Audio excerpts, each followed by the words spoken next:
Morning, everybody. It's Jeff from Kingdom of Honor. Just wanted to jump on real quick. Solo this Sunday.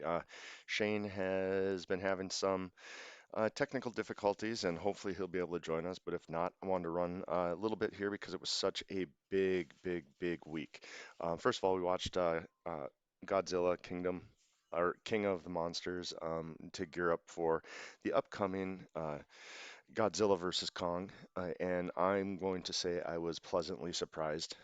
Haven't really been too much into the monster movies for quite a while, but this one was very well done, and I love the way they set up for the next one with all the post-movie credits and everything like that.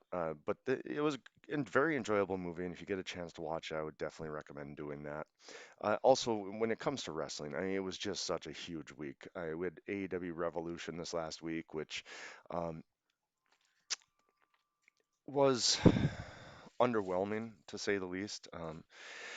What was touted to be the best match of the night was the exploding barbed wire match, and it just didn't live up to the hype.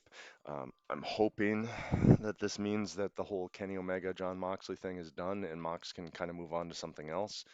Uh, but I don't think it ever will be because let's quite frankly, he feels like he's never actually lost the belt. So we'll see. We'll see how that goes. Debut of Christian. This is something that I'm really big on.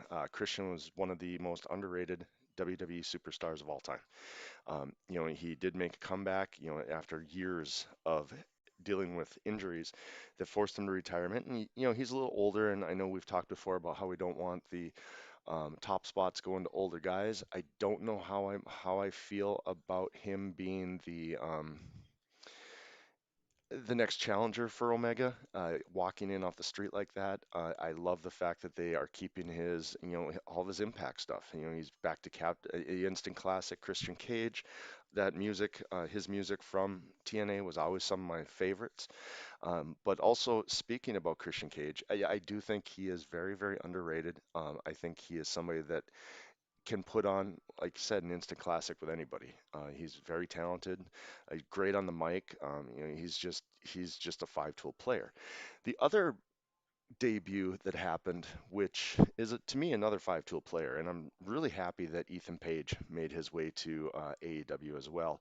I think it's working out a lot easier because they have this working relationship with Impact and things like that, but I think Ethan Page is going to be a star someday. He is fantastic. I would really love to see them recreate the Christian Coalition from back in the day and have Ethan Page kind of fill in that uh, AJ Styles role. I think he works very well as that kind of swarmy up and comer. I just think he would be great. I think teaming him up with Christian would be a really good move, and give him a couple years to grow underneath Christian, and he'll be ready for the main event in no time at all. Ethan Page was another just fantastic signing, and I'm not mad at either one of those two signings. So I enjoy that. I want to talk, Dynamite. The MJF Inner Circle drama finally came to an end, thank God. And it came to an end with something I really wish this wasn't solo because I'd love to hear Shane's take on it. But looks like the formation of an AEW version of the Four Horsemen, joining up with FTR, Wardlow, and Sean Spears. I know Shane has his outs about Sean Spears, but to be honest, if he can be vicious like he was in this beatdown of Sammy Guevara, I think he's got somewhere to go to improve and everything. And MJF, we knew he was going to be the leader of his own stable at some point. I kind of thought it was going to be an inner circle. He was going to take over the inner circle, but it seems like that's not the case. He just decided to form his own band. And then when you look at the inner circle, where do they go now? Are they full-blown faces now? I mean, they got beat down. They had a heel turn. MJF turned on them. So it's interesting. It'll be fun to watch going forward and see where that goes. As far as NXT, we had some groundbreaking, what was it? Game-changing announcements that William Regal was going to lay on us, and I'm going to be honest, neither one of them are game-changing. We knew the women's tag titles were coming.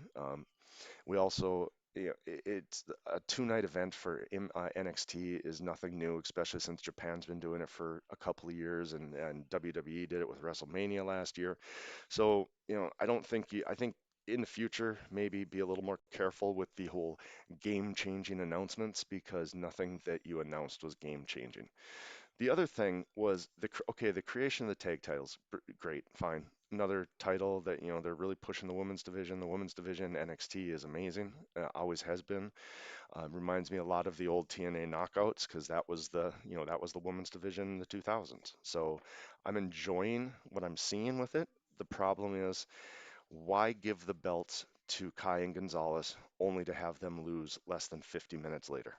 They should have just set up a match between those two teams and not awarded the titles to them only to have them lose it a couple hours later or an hour or so later. Just kind of some thoughts on things, going forward. But this is, like I said, just wanted to jump on for a little bit. I know it's a lot shorter than normal show. Um, and Shane, unfortunately, wasn't able to do this, but I did want to jump in and give some of my, takes on what's been going on in wrestling.